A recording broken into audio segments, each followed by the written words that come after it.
Hello दोस्तों, हमारे channel भक्त संवाद में आपका स्वागत है। कार्तिक मास महात्म्यम कथा अध्याय 11 इस प्रकार है। एक बार सागर पुत्र जलंधर अपनी पत्नी वृंदा सहित असुरों से सम्मानित हुआ सभा में बैठा था। तभी गुरु शुक्राचार्य वहां आगमन हुआ। उनके तेज से सभी दिशाएं प्रकाशित हो गई। गुरु शुक्राचार्य को आता देखकर सागर पुत्र जलंधर ने असुरों सहित उठकर बड़े आदर से उन्हें प्रणाम किया। गुरु शुक्राचार्य ने उन सबको आशीर्वाद दिया। फिर जलंधर ने उन्हें एक दिव्य आसन पर बैठाकर स्वयं भी आसन ग्रहण किया। फिर सागर पुत्र जलंधर ने उनसे विनम्रता पूर्वक पूछा, हे गुरुजी, आप हमें यह बताने की कृपा करें कि राहु का सिर किसने काटा था। इस पर दैत्य गुरु शुक्राचार्य ने विरोचन पुत्र हिरण्यकश्यपु और उसके धर्मात्मा पौत्र का परिचय देकर देवताओं और असुरों द्वारा मंथन की कथा संक्षेप में सुनाते हुए बताया। जब समुद्र से अमृत निकला तो उस समय देव रूप बनाकर राहु भी पीने बैठ गया। इस पर इंद्र के पक्षपाती भगवान विष्णु ने राहु का सिर काट डाला। अपने गुरु के मुख से इस प्रकार के वचन सुनकर जलंधर के क्रोध की सीमा न रही। उसके नेत्र लाल हो गए। फिर उसने अपने धस्मर नामक दूत को बुलाया और उसे शुक्राचार्य द्वारा सुनाया गया वृत्तांत सुनाया। तत्पश्चात उसने धस्मर को आज्ञा दी कि तुम शीघ्र ही इंद्रपुरी जाकर इंद्र को मेरी शरण में लाओ। धस्मर जलंधर का बहुत आज्ञाकारी एवं निपुण दूत था। वह जल्द ही इंद्र की सुधर्मा नामक सभा में जा पहुंचा और जलंधर के शब्दों में इंद्र से बोला, हे देवता धाम, तुमने समुद्र का मंथन क्यों किया और मेरे पिता के समस्त रत्नों को क्यों ले लिया। ऐसा करके तुमने अच्छा नहीं किया। यदि तू अपना भला चाहता है तो उन सब रत्नों एवं देवताओं सहित मेरी शरण में आ जा, अन्यथा मैं तेरे राज्य का ध्वंस कर दूंगा। इसमें कुछ भी नहीं मिथ्या है। इंद्र बहुत विस्मित हुआ और कहने लगा, पहले मेरे भय से सागर ने सब पर्वतों को अपनी कुक्षी में क्यों स्थान दिया और उसने अपने शत्रु दैत्यों की क्यों रक्षा की। इसी कारण मैंने उनसे सब रत्न हरण किए हैं। मेरा द्रोही सुखी नहीं रह सकता, इसमें संदेह नहीं है।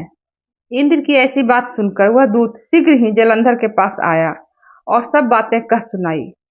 सुनते ही वह दैत्य मारे क्रोध के अपने होंठ फड़फड़ाने लगा और देवताओं पर विजय प्राप्त करने के लिए उसने उद्योग आरंभ किया। फिर तो सब दिशाओं में पाताल से करोड़ों करोड़ों दैत्य उसके पास आने लगे। शुंभ निशुंभ आदि करोड़ों सेनापतियों के साथ जलंधर इंद्र से युद्ध करने लगा। शीघ्र ही इंद्र के नंदन वन में उसने अपनी सेना उतार दी। वीरों की शंख ध्वनि और गर्जना से इंद्रपुरी गूंज उठी। अमरावती छोड़ देवता उससे युद्ध करने चले। भयानक मार काट हुई। असुरों के गुरु आचार्य शुक्र अपनी मृत संजीवनी विद्या से और देवगुरु बृहस्पति द्रोणगिरि से औषधि लाकर जिलाते रहे। इस पर जलंधर ने क्रूर होकर कहा, मेरे हाथ से मरे हुए देवता जी कैसे जाते हैं। जिलाने वाली विद्या तो आपके पास है। इस पर शुक्राचार्य ने देवगुरु द्वारा द्रोणाचार्य से औषधि लाकर देवताओं को जिलाने की बात कही। यह सुनकर जलंधर और भी कुपित हो गया। फिर शुक्राचार्य जी ने कहा, यदि शक्ति हो तो द्रोणगिरि को उखाड़ कर समुद्र में फेंक दो, तब मेरे कथन की सत्यता प्रमाणित हो जाएगी। इस पर जलंधर कुपित होकर जल्द ही द्रोणागिरि पर्वत के पास पहुंचा और अपनी भुजाओं से पकड़कर द्रोणागिरि पर्वत को उखाड़ कर समुद्र में फेंक दिया। यह तो भगवान शंकर का तेज था। इसमें जलंधर की कोई भी चित्रता नहीं थी। तत्पश्चात यह सागर पुत्र युद्ध भूमि में आकर बड़े तीव्र गति से देवताओं का संहार करने लगा। द्रोणाचार्य जी औषधि लेने गए तो द्रोणाचल को उखड़ा हुआ शून्य पाया। वह भयभीत हो देवताओं के पास आए और कहा कि युद्ध बंद कर दो, जलंधर को अब नहीं जीत सकोगे। पहले इंद्र ने शिव का अपमान किया था। यह सुन देवता युद्ध में जय की आशा त्याग कर इधर उधर भाग गए। सिंधुसुत निर्भय हो अमरावती में घुस गया। इन आदि सब देवताओं ने गुफाओं में शरण ली।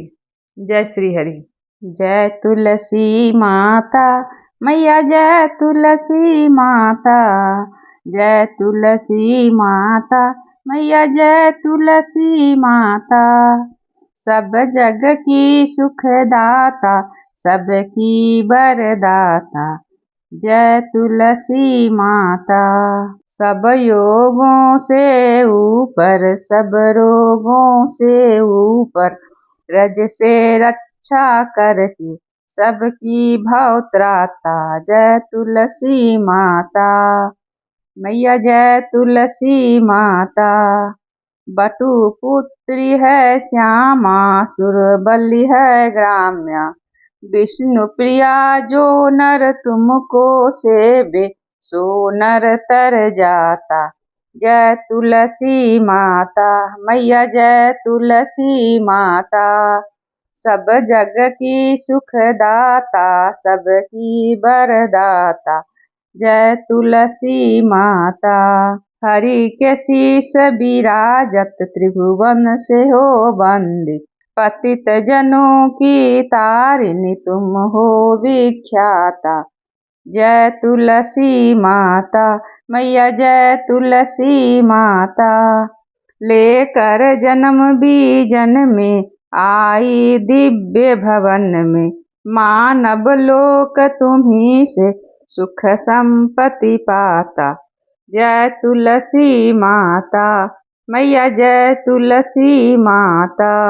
हरि को तुम अति प्यारी, श्याम वर्ण सुकुमारी, प्रेम अजब है उनका तुमसे कैसा नाता, मैया जय तुलसी माता, जय तुलसी माता। हमारी विपदा हरो तुम, जय तुलसी माता मैया, जय तुलसी माता। सब जग की सुखदाता, सबकी वरदाता, जय तुलसी माता।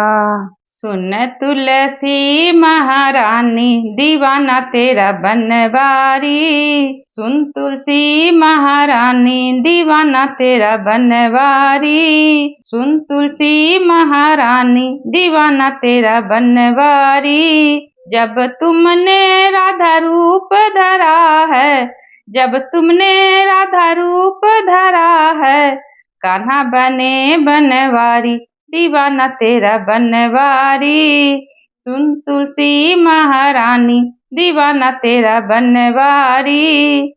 जब तुमने रुक्मिणी रूप धरा है, जब तुमने रुक्मिणी रूप धरा है, द्वारकाधीश बरे बनवारी, दीवाना तेरा बनवारी, द्वारकाधीश बने बनवारी, दीवाना तेरा बनवारी, सुन तुलसी महारानी, दीवाना तेरा बनवारी। जब तुमने लक्ष्मी रूप धरा है, जब तुमने लक्ष्मी रूप धरा है, श्री हरि बने बनवारी, दीवाना तेरा बनवारी, सुन तुलसी महारानी, दीवाना तेरा बनवारी, सुन तुलसी महारानी, दीवाना तेरा बनवारी। जब तुमने सीता रूप धरा है, जब तुमने सीता रूप धरा है, श्री राम बने बनवारी, दीवाना तेरा बनवारी, सुन तुलसी महारानी, दीवाना तेरा बनवारी, सुन तुलसी महारानी, दीवाना तेरा बनवारी। जब तुमने तुलसी रूप धरा है, जब तुमने तुलसी रूप धरा है, शालिग्राम बने बनवारी, दीवाना तेरा बनवारी, सुन तुलसी महारानी दीवाना तेरा बनवारी। सुन तुलसी महारानी दीवाना तेरा बनवारी। हरि ऐसे बसो मेरे मन में जैसे तुलसी बसी आंगन में।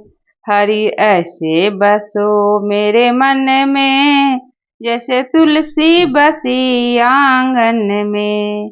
जैसे धरती पे बीज उगता है, जैसे धरती पे बीज उगता है, कोई देख नहीं पाता है। हरि ऐसे देखो मेरे मन में जैसे तुलसी बसी आंगन में। हरि ऐसे बसो मेरे मन में जैसे तुलसी बसे आंगन में। जैसे दूध में घी रहता है, जैसे दूध में घी रहता है, कोई देख नहीं पाता है। हरि ऐसे मिलो मेरे मन में जैसे तुलसी बसी आंगन में। हरि ऐसे बिलो मेरे मन में जैसे तुलसी बसी आंगन में। जैसे मेहंदी में लाली रहता है, जैसे मेहंदी में लाली रहता है, कोई देख नहीं पाता है। हरि ऐसे रचो मेरे मन में जैसे तुलसी बसी आंगन में। हरि ऐसे बसो मेरे मन में जैसे तुलसी बसी आंगन में।